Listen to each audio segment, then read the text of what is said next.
OK, alors on va commencer avec la paire AUD-USD.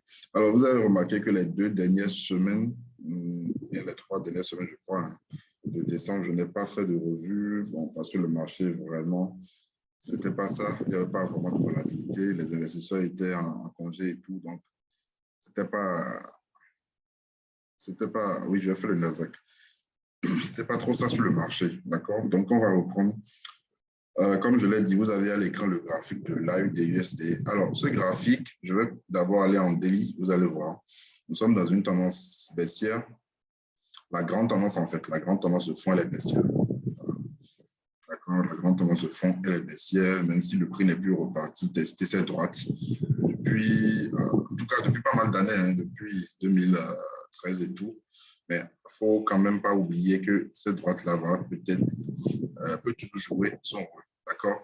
Mais pour le moment, on a eu un biseau descendant qu'on avait traité l'année passée, accélération.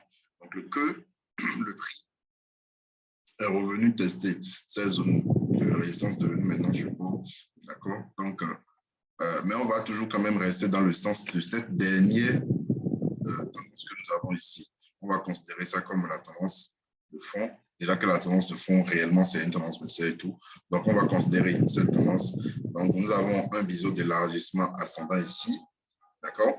Le prix, après cette forte impulsion baissière, bien sûr, s'est arrêté sur l'ancienne zone de résistance devenue support et a fait une correction de 50%. La zone que vous avez ici, c'est la zone FIBO 50-61-8. Donc, le prix s'est arrêté sur les 50%. Et dans la correction, nous avons eu un petit biseau ascendant. Sinon, on peut considérer, c'est vrai que ce n'est pas parallèle, mais on peut aussi dire que c'est un drapeau. D'accord? Un drapeau ascendant dans une tendance baissière, ça annonce la continuation du mouvement baissier, c'est-à-dire la continuation de la tendance. Alors, nous avons eu les 50% ici. Ça a amorcé déjà la baisse. Nous avons eu la cassure de la bande inférieure du drapeau ascendant, si on peut le dire. D'accord? Donc là, actuellement, on peut parler de pullback. D'accord? Pullback. Pour comme objectif, nous avons toujours cette zone de support, c'est-à-dire l'ancienne zone de résistance cassée qui devient maintenant support, sera toujours notre objectif. Bien sûr, on aura un premier objectif, cette zone ici, l'objectif ici. Donc, le pullback n'a pas encore été tout à fait effectif à ce moment. Le prix n'a pas encore touché la droite cassée. D'accord? Donc, je vais voir si on aura une coïncidence. Donc, on va essayer de faire une combo. D'accord? Une combo avec cette zone ici. Donc, on va attendre un retour dans cette zone. Donc, c'est-à-dire, ça va coïncider avec les 50 FIBO si le prix devait toucher l'ancien support aussi cassé. Donc, on aura une bonne combinaison pour prendre une vente, d'accord, pour espérer le retour, c'est-à-dire la continuation de la baisse sur la paire AUD-USD. Donc, c'est un très bon plan qu'il faudrait surveiller. Alors, si le prix réintégrait, c'est-à-dire, ça réintègre la droite, ça repasse au-dessus de cette droite-là et que ça casse les 68, alors là, on risque de repasser, toucher les 50, d'accord? Et pourquoi pas les 68? Toujours est-il que si vous prenez la vente dans la zone ici et que le prix repasse au-dessus, je crois que l'idéal serait de fermer. Ce serait vraiment l'idéal. Parce que là, ce serait juste une toute petite bête, à peine 10 ou 15 pips, je crois. Donc, si ça repasse au-dessus des 61,8, c'est-à-dire ça aurait déjà traversé le support haussier. Donc, on va fermer et on va attendre le prix toujours sur les 50 ou sur la droite. Parce que le prix peut évoluer, ça dépend. Ça dépend du marché, en fait. Ça peut évoluer comme ça, venir chercher les 68, ou je peux prolonger ça, venir chercher les 68 au même moment et la grande droite de tendance ici. Donc, pour le moment, on va se concentrer d'abord sur cette zone et chercher à prendre la vente, d'accord, dans la zone ici, premier objectif. Bien sûr, on aura l'objectif intermédiaire le plus bas de la semaine passée que nous avons ici, après ce niveau, et enfin la zone de support que vous avez en bas. Alors, à part cela, il y a également l'AUD-CAD. L'AUD-CAD que j'avais pris, je crois que c'était en décembre, et on a eu une nouvelle entrée ici. On a eu une nouvelle entrée début de l'année. Bon, c'était le lundi, je crois. Hein. Je crois bien que c'était le lundi. D'accord, c'est-à-dire, bon, pour les étudiants savent déjà de quoi je parle. Quand vous ratez une opportunité, vous utilisez FIBO pour vous rattraper. C'est ce qu'on a eu ici. Après le rebond manqué ici, on a eu une opportunité, d'accord, pour permettre à ceux qui n'avaient pas pris la vente ici de pouvoir prendre la position à ce niveau. Vous allez voir, si je viens ici, voilà, ouais, ça vient de donner un 50 ici. Donc, là, si vous n'avez pas la position, si vous n'avez pas de position sur la UDCAD, pas la peine de rentrer parce que voilà, vous avez une forte accélération. Ce ne serait pas bien de rentrer en vente totalement en bas ici. D'accord? Donc, c'était un rebond magnifique. Vous voyez, 3, 4e rebond. Ici aussi, excusez-moi, ici aussi, je vais aller en délit. Voilà. Cette zone que vous avez ici, c'est également une zone FIBO de tout ce mouvement. D'accord, de tout ce mouvement. Donc, raison pour laquelle j'ai prolongé la droite ici.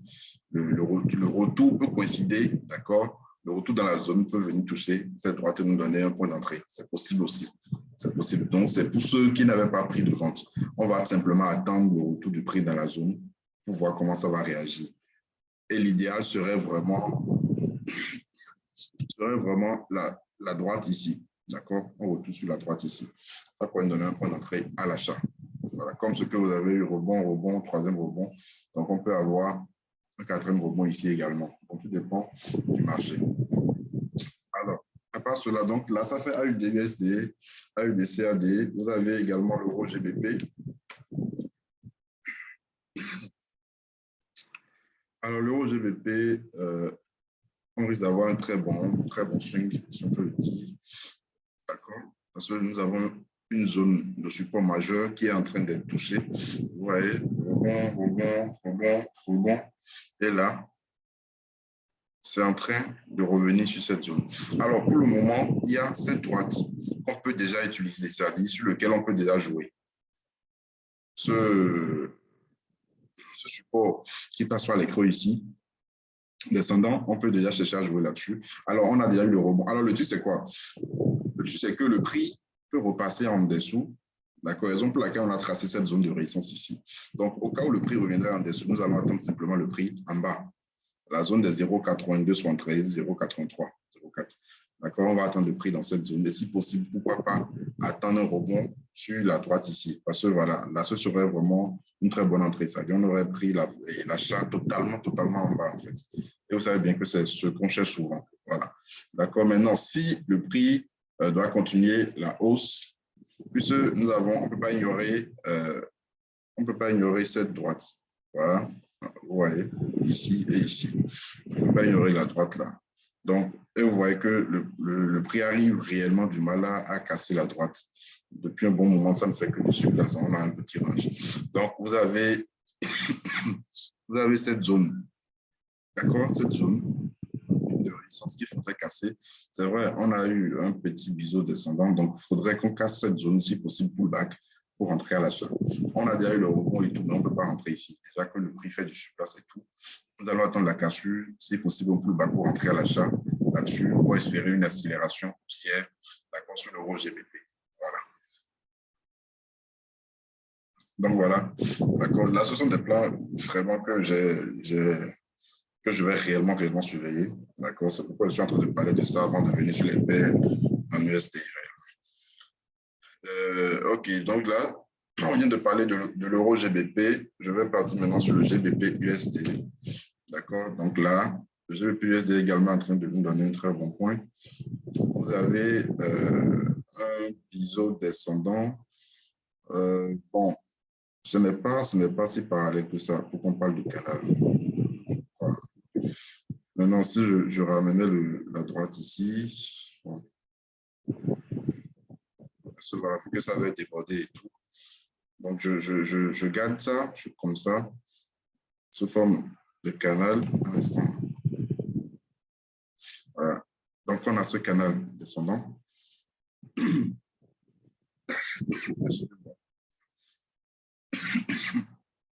On a ce canal descendant.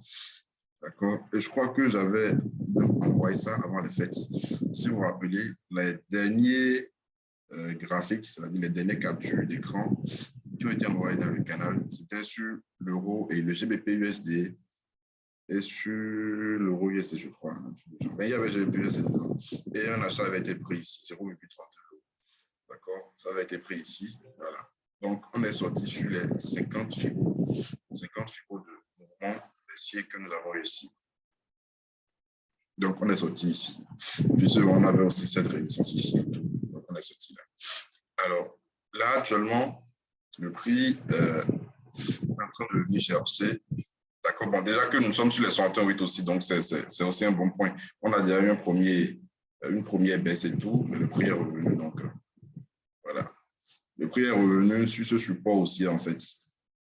Ouais. C'est revenu sur ce support aussi. Et ce support aussi en H1 donnait 1,61,8 Fibo. Donc, c'était une très bonne combinaison. On a eu ça au cours de cette semaine. Le prix est reparti, d'accord. L'objectif a été atteint. Ce sommet, ça a été atteint. Donc là, actuellement,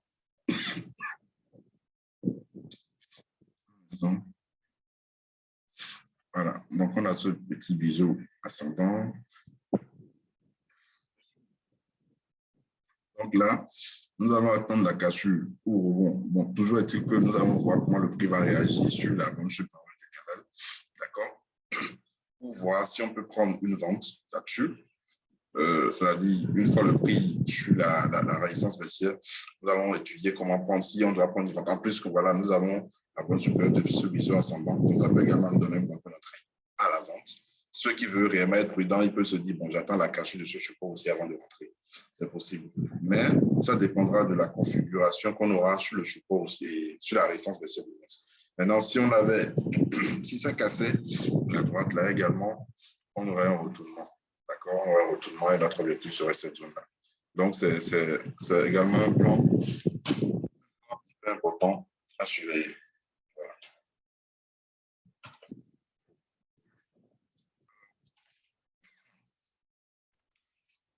Le GBP, voilà, ça c'est le GBP USD. Alors, sur l'euro-dollar, l'euro-dollar, on n'a pas grand-chose. Le marché est toujours en consolidation. D'accord. Nous sommes en consolidation dans ce triangle ascendant. Mais le prix évolue quand même dans ce canal descendant qu'on avait tracé depuis l'année passée. Alors, comment on appelle ça? La configuration que nous avons ici, la consolidation, c'est peut-être pour aller chercher la bonne supérieure et la résistance baissière pour nous donner une vente, c'est possible. Comme ça peut également casser. Donc, pour le moment, franchement, là, on n'a vraiment rien à faire. D'accord? Et déjà, ça commence à se fermer. On n'a plus suffisamment d'espace comme au départ. Donc, soit ça revient, ça tire, ça continue de faire le tour jusqu'à ce que ça vienne toucher la résistance baissière. Ou bien ça casse même directement ici, toucher la résistance baissière intègre. D'accord? Toujours est-il qu'on est toujours dans le sens de la baisse. Donc, il ne faudrait pas négliger ces droits de tendance baissière que nous avons ici. Ouais, il ne faudrait pas négliger ces droites-là. Donc, le prix, une fois le prix touché, le prix touche la résistance baissière, on va chercher, d'accord, un point d'entrée à la vente. Maintenant, la cassure également, il faudrait également suivre ça. Mais vous savez bien qu'on est beaucoup plus rebond, d'accord, que cassure. Donc, en tout cas, on va voir comment ça va évoluer. Mais ça ne fait pas partie des plans favoris que je vais réellement surveiller au cours de la semaine prochaine. De toute façon, on a encore un peu d'espace, donc ça peut toujours continuer la configuration et tout. Voilà. Alors, là, on a fait l'AUD, USD, l'AUD, CAD, le GBP, l'euro, GBP,